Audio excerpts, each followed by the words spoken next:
मेरे भाइयों, कुछ देर में खबर आई कि तुम्हारा शौहर इंतकाल कर गया।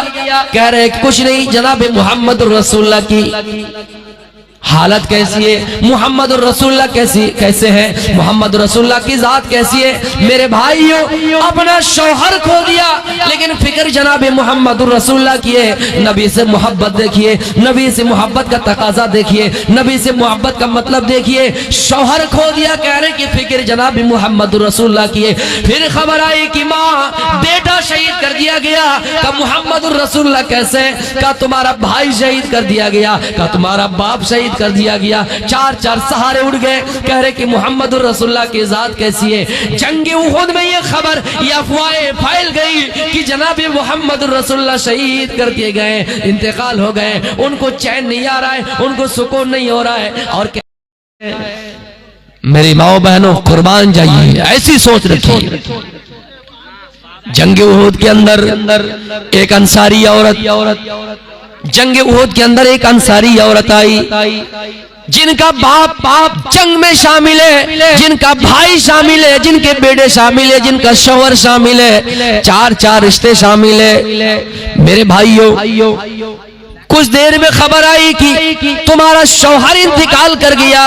कह रहे कुछ नहीं जनाब मोहम्मद रसूलुल्लाह की हालत कैसी है, मोहम्मद रसूलुल्लाह कैसे है, मोहम्मद रसूलुल्लाह की जात कैसी है।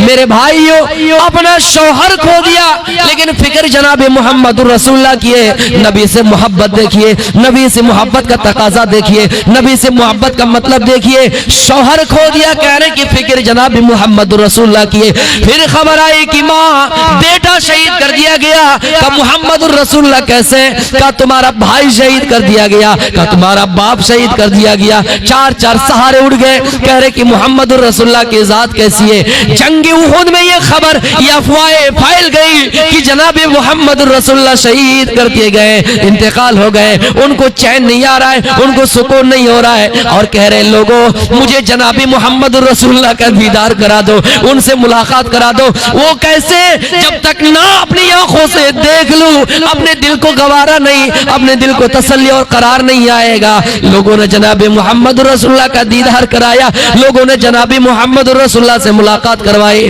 तब उस औरत को चैन आया, तब उस औरत को सुकून आया। मोहब्बत रसूल का तकाजा ये होना चाहिए मेरे भाइयों कि दुनिया में सारी चीजों से बढ़ के मोहब्बत जनाब मोहम्मद रसूलुल्लाह से, वन्नासी अजमईन, दुनिया की सारी चीजों से, दुनिया के सारे इंसानों से बढ़कर मोहब्बत जनाब मोहम्मद रसूलुल्लाह से होनी चाहिए। हजरत उमर फारूक के कंधे पे आप हाथ रख के कह रहे, उमर ये बताओ कि अब तुम्हें एहसास कैसा हो रहा है। हजरत उमर कहते हैं, अल्लाह के नबी आप मुझे ऐसा एहसास हो रहा है कि मैं दुनिया में तमाम चीजों से बढ़कर और अपनी जान से भी बढ़कर आपसे प्यार कर रहा हूँ, आपकी मोहब्बत मेरे दिल में। एक मरतबा हजरत उमर ने कहा था, अय अल्लाह के नबी मैं अपनी जान के अलावा सारी चीजों से बढ़कर आपसे मोहब्बत करता हूँ। तो आपने कहा उमर तुम्हारा ईमान नाकिस है। मेरे भाइयों, तो हजरत उमर ने कहा, अय अल्लाह के नबी अब से मैं अपनी जान से भी बढ़ के आपसे मोहब्बत कर रहा हूँ। मेरे भाइयों, उस अंसारी औरत को देखो, बाप शहीद कर दिया गया, बेटा,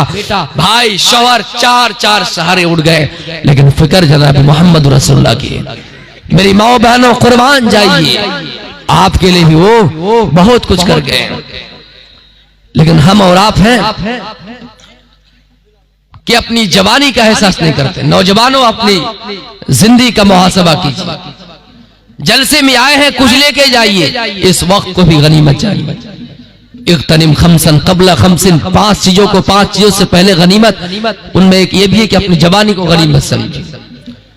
एक लड़का का नाम था इस्लाम, आपने भी ये सुना होगा, फिर मैं बोल रहा हूं। तकरीर कर रहे, तकरीर करते करते लोगों, मुसलमान इस्लाम कितना पीछे है। वो आया ही था, अब ये सोचा कि मौलवी साहब हमको पहचान गए, ये मुकर्रिर हमको पहचान गए, ये खतीब हमको पहचान गए। चलते चलते उठ के आके बीच में बैठ गया। फिर तकरीर कर रहे हैं लोगों, कुरान पढ़ते जाओ, रोजा रखो, नमाज पढ़ो। लोगों, मुसलमान इस्लाम कितने पीछे है, मुसलमान कितना पीछे, इस्लाम कितने पीछे। अरे बीच में आगे फिर भी कह रहे इस्लाम कितना पीछे, उसका नाम ही इस्लाम था। फिर चलते चलते आगे आके बैठ गए, फिर तकरीर करना शुरू कर दी। लोगों, कुरान की बात मानो, अल्लाह का फरमान सुनो, इस्लाम कितना पीछे है। स्टेज पे चढ़ के तुम्हारे सर पे बैठ जाए, तुम्हारे मुंह पे बैठ जाए आके, तो मेरे भाइयों उसका नाम ही इस्लाम था और ये कह रहे कि इस्लाम कितना पीछे है। तो मेरे भाइयों यहाँ आए हैं, यहाँ से कुछ सीख कर जाइए। नौजवानों अपनी जवानी को गनीमत समझिए।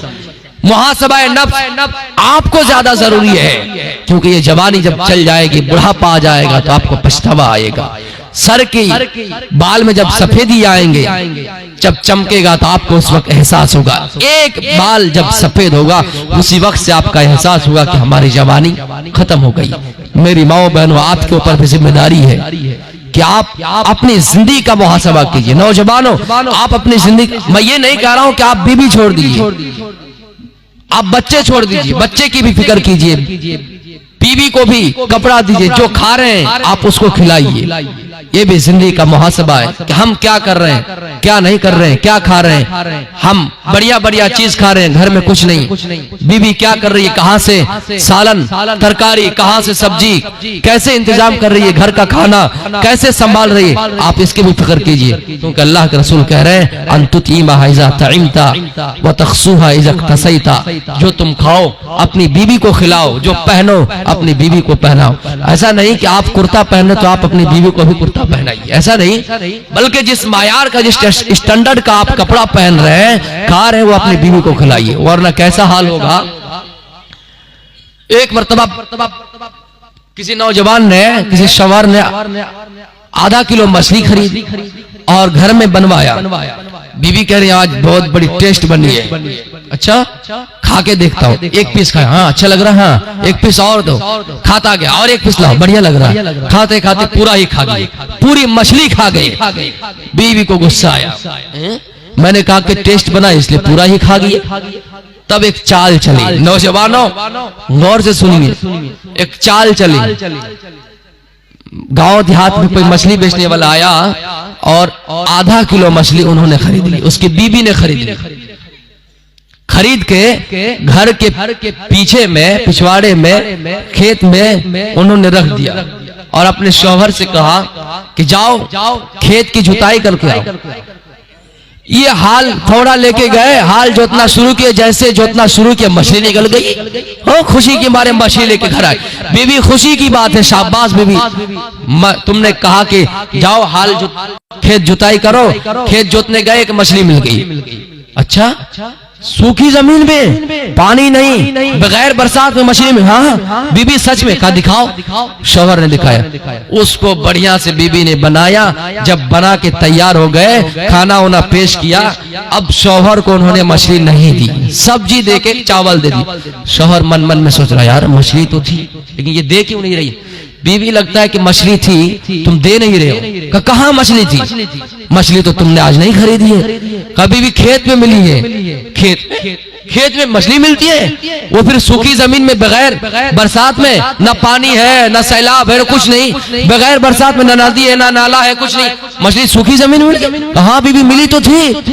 कहे के बाद कैसी बात कर रहे हो, आवाज दी मोहल्ले वाले दौड़ो, मेरा शौहर पागल हो गया है। सब दौड़े दौड़े आए, क्या हुआ, कहा देखो ये मेरा शौहर है जो मुझे अभी मार रहा था, पीट रहा था। अच्छा, क्यों पीट रहे थे, बोला इसलिए पीट रहा है। इन्होंने कहा कि सूखी जमीन में मछली मिली है। अच्छा ये बताओ सूखी जमीन में कहीं मछली मिलती है, तो मोहल्ले वाले कट पागल कहेंगे, सूखी जमीन में मछली मिलती है, कहे तुम अपनी बीवी को परेशान कर रहे हो, आप अब मारोगे, बोलो, बोला कि मैं मारा नहीं और नहीं मारूंगा। सब लोग जाने लगे। बीबी बड़ी होशियार थी, कह रहे मोहल्ले वालों तुम लोग छोड़ के जाओगे फिर मुझे मारना शुरू करेगा, एक काम करो इसको बांध दो। पिलर से उसको बांध दिया गया। पिलर से जब बांध दिया तब फिर ये उसकी बीवी मछली लेके आई कटोरा में और खाना शुरू किया, दिखा दिखा कर। उस वक्त जो उसको खाना नहीं दिया था मछली, तभी इसका शौहर बांधा हुआ है और ये मछली देके चावल खा रही है। मेरे प्यारे साथियों, फिर उसके शौहर ने जब आवाज दी, सब लोग दौड़े दौड़े आए, फिर कह रहे कि इसका दिमाग सड़िया गया है। तब लोगों ने कहा कि इसको फिर बांध दो। तब वो अपनी बीवी से हाथ जोड़कर कहने लगे, वो मेरी बीवी, आज के बाद से मैं समझ गया, जो मैं खाऊंगा तुम्हें भी खिलाऊंगा, आज के बाद से जो मैं पहनूंगा तुम्हें पहनाऊंगा। एक मरतबा मैंने गलती से मछली पूरी ही खा ली, आज के बाद से नहीं खाऊंगा, आधी मछली मैं खाऊंगा, आधी मछली तुमको खिलाएं। तो मेरे भाइयों, जो खाओ बीवी को खिलाओ, जो पहनो वो अपनी बीवी को पहनाओ। मैं अपनी तकरीर को खत्म करूंगा इससे पहले कि अगर कोई आप लोग में से देना चाहे तो यहाँ आइए और देखे जाइए। मेरे भाइयों, अपनी जिंदगी के बारे में गौर कीजिए और आने वाले दिन के लिए तैयारी कर रखिए। वल तंजुर नफ्सु मा क़द्दमत लिगद, हर इंसान को गौर करना चाहिए, चाहे आलिम हो, जाहिल हो, पढ़े लिखे हो, मुखिया हो, एमएलए हो, जवान हो, नौजवान हो, औरत हो, मर्द हो, कोई भी हो, बूढ़े हो, बच्चे हो, सबको गौर करना चाहिए कि उसने आने वाले दिन के लिए कौन सी तैयारी कर रखी है। हजरत अबू हुरैरा रज़ियल्लाहु ताला अन्हु, हजरत अबू हुरैरा रज़ियल्लाहु ताला अन्हु एक सहाबी रसूल है, सबसे अल्लाह ताला अन्हु एक सहाबी रसूल है, सबसे ज्यादा हदीसें इनको याद थी, नबी के चौखट में हुआ करते थे। ना इनको दुनिया से मतलब ना दुनियावी मामलात से मतलब थे, नबी के चौखट में हदीस सुनते थे, याद करते थे। एक मर्तबा मदीने में भीड़ लगी हुई, अबू हुरैरा हदीस सुना रहे, इतने में एक सहाबी अबू हुरैरा के पास और कहने लगे, अबू हुरैरा बहुत दिनों बाद तुमसे मुलाकात हुई, अबू हुरैरा कोई नबी की ऐसी हदीस सुनाओ जो तुमने अल्लाह के नबी से डायरेक्ट सुनी हो। हजरत अबू हुरैरा कहते हैं, आए फला लोगो, आए मदीने वालों, मैं आज ऐसी हदीस तुम्हें सुनाऊंगा, आज मैं ऐसी हदीस तुम्हें सुनाऊंगा जो मैंने अल्लाह के नबी से डायरेक्ट सुनी है। मेरे और अल्लाह के नबी के अलावा वहां कोई तीसरा आदमी नहीं था। ये कह रहे और अबू हुरैरा बेहोश होकर उसी जगह पे गिर जाते हैं। पानी उन्हीं के छींटे मारे गए, अबू हुरैरा को होश आया।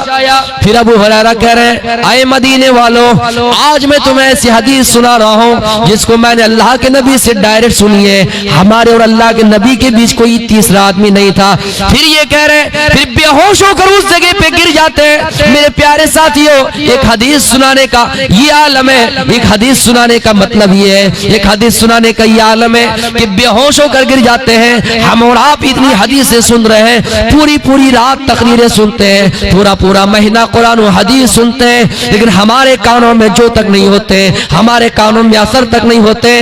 हम इतनी हदीसें बयान कर रहे हैं, हम इतनी तकरीरें कर रहे हैं, वाज़ो नसीहत कर रहे हैं, लेकिन हम और आप अमल करने का हमें जज्बा नहीं होता है, अमल करने की हमें और आपको तौफीक नहीं होती है। हजरत अबू हुरैरा को फिर होश आया। लोगों ने कहा, अबू हुरैरा छोड़ दो, आज हदीस मत सुनाओ, फिर किसी दिन सुनाओगे। अबू हुरैरा तुम्हारी तबीयत सही नहीं है। अबू हुरैरा कहते, लोगों मेरी तबीयत सही है, बस मैं जब इस हदीस को सुना रहा हूँ तो खौफ खुदा से रो रहा हूँ, खौफ खुदा से रो रहा हूँ और बेहोश हो जाता हूँ। अबू हुरैरा हदीस सुना रहे, हाय लोगों मैं आज ऐसी हदीस तुम्हें सुना रहा हूँ जिसको मैंने अल्लाह के नबी से डायरेक्ट सुनी हो। ऐ लोगों मैं आज ऐसी हदीस सुना रहा हूँ जिसको मैंने डायरेक्ट सुनी हो। वो हदीस ये है कि अल्लाह ताला क़यामत के दिन सबसे पहले 3 किस्म के लोगों से जहन्नम की आग भड़काएंगे, 3 किस्म के लोगों को जहन्नम में डालेंगे। उनमें से एक किस्म के लोग वो होंगे दानी, सखी, फैयाज, दूसरे शहीद,